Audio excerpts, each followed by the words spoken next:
Gülce Hobi YouTube kanalındasınız.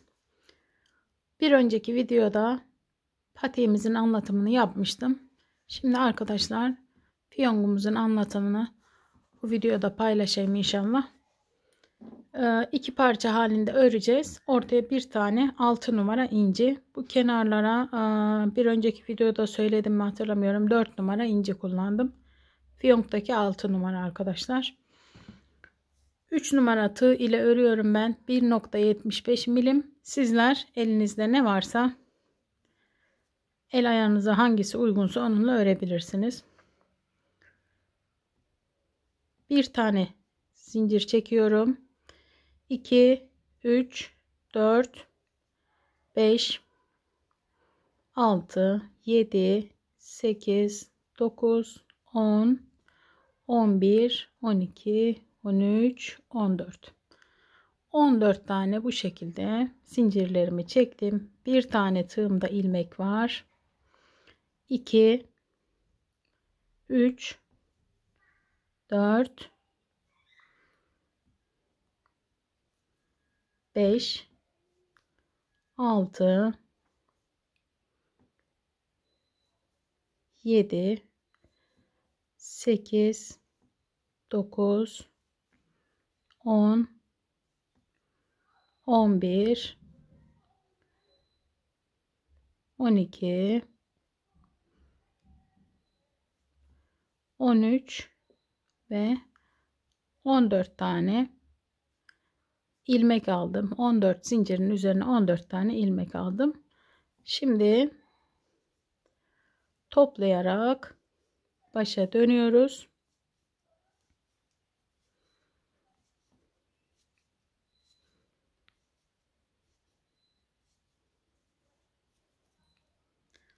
Patikteki gibi aynı arkadaşlar. Şu ortaya model uygulayacağız 10 ilmeğe. Kenardaki 2 tane ilmek sabit devam edecek kenardan.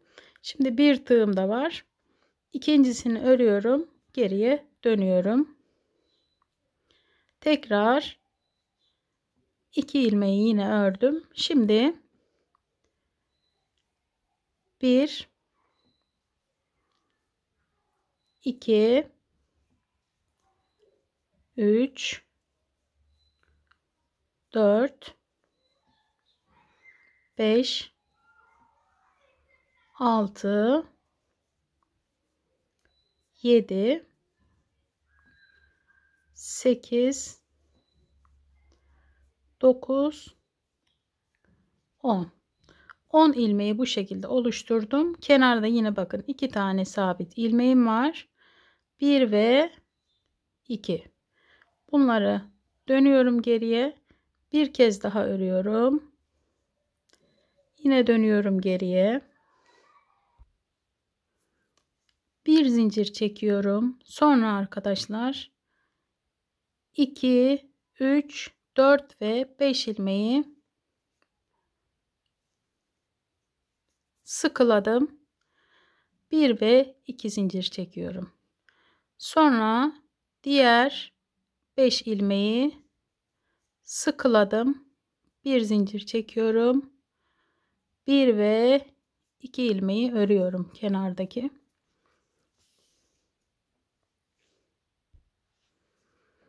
Kenardaki 2 ilmeği ördüm. Geriye dönüyorum.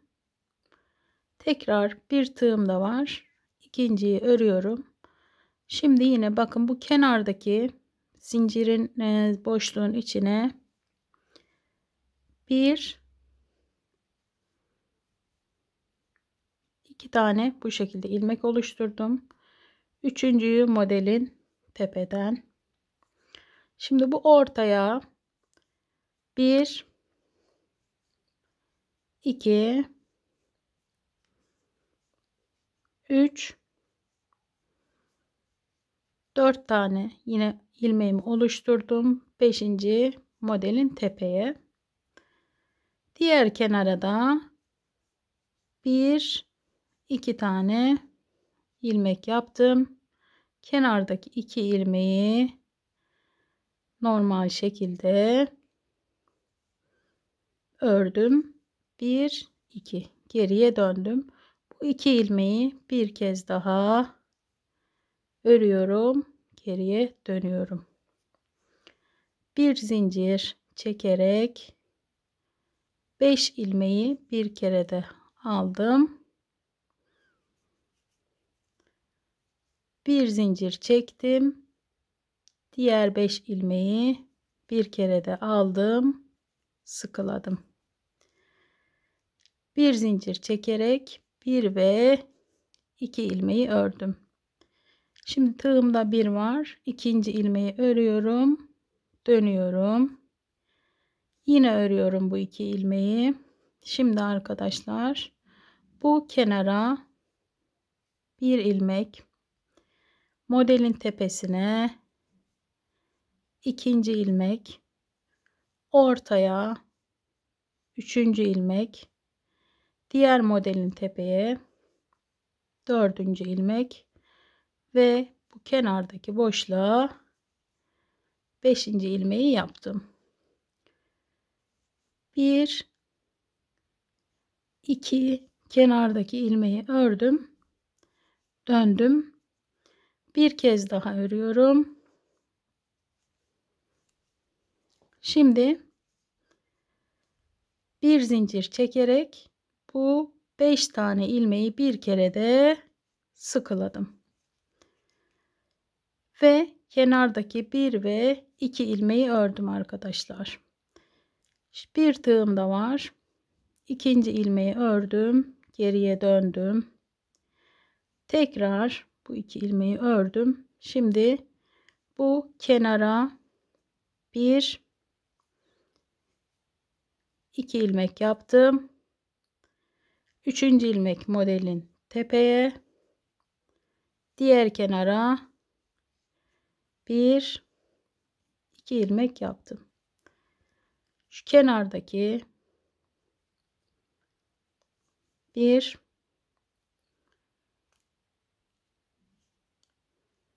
ikinci ilmeği ördüm, döndüm, bir kez daha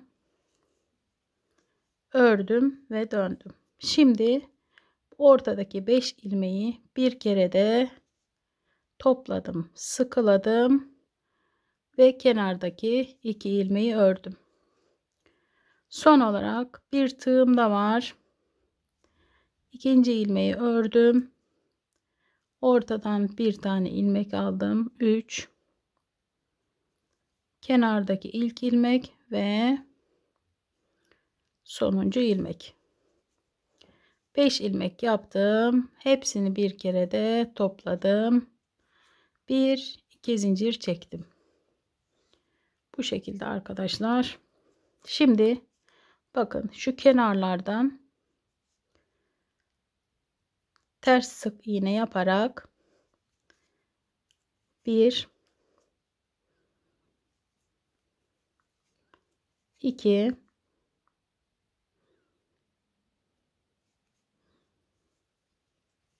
3 4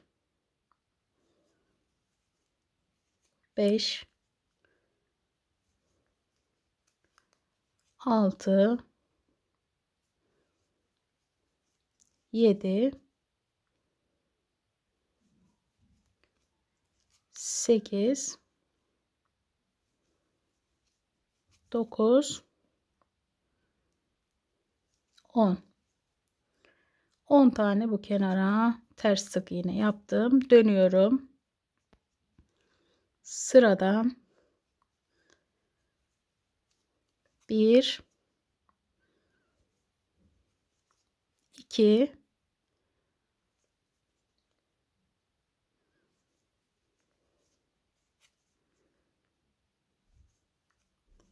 3 4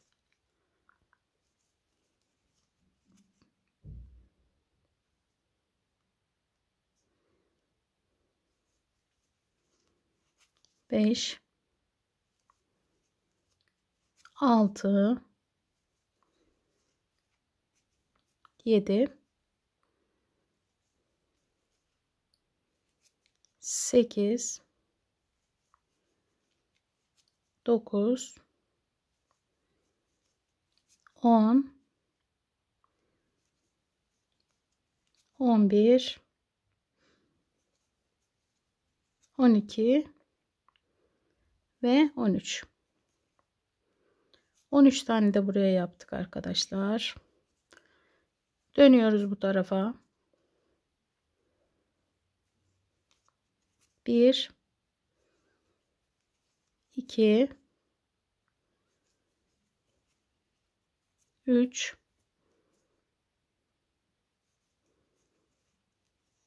4, 5, 6, 7, 8,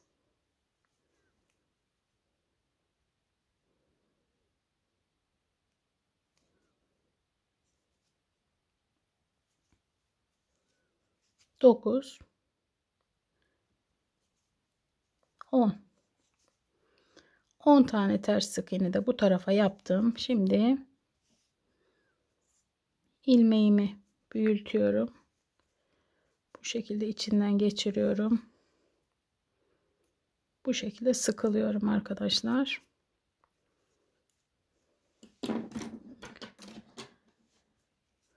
Bu arkadaki ipi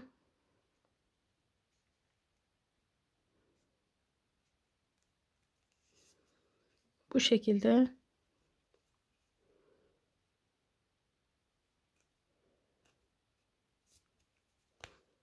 gizliyorum.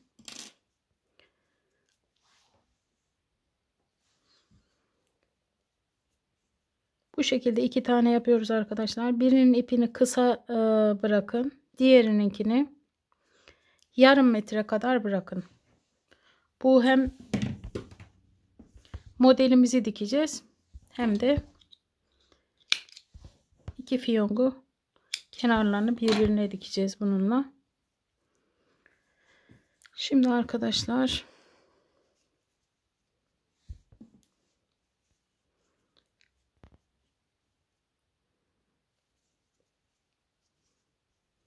uzunu bu tarafa,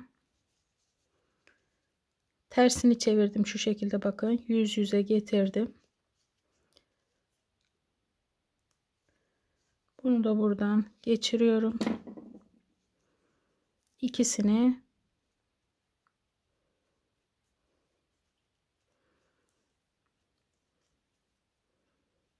düğümlüyorum birbirine.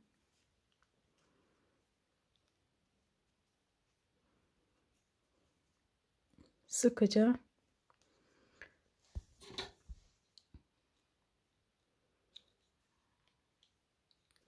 şunu dibinden kesiyorum. Diğerinin de bakın 3 kat bu ipler.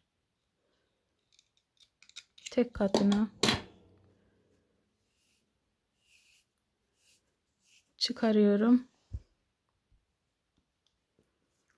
İpimi iğneme geçirdim arkadaşlar. 2 kat yaptığımız. Bunun tam bakın ortaya gelecek şekilde.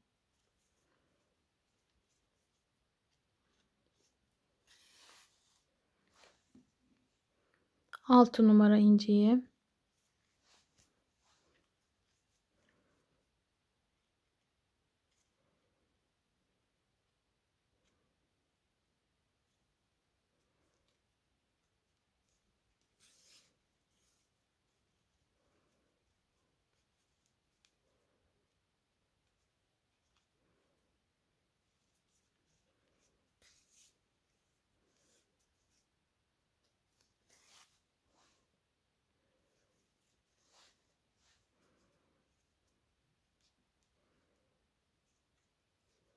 bu şekilde sabitliyorum.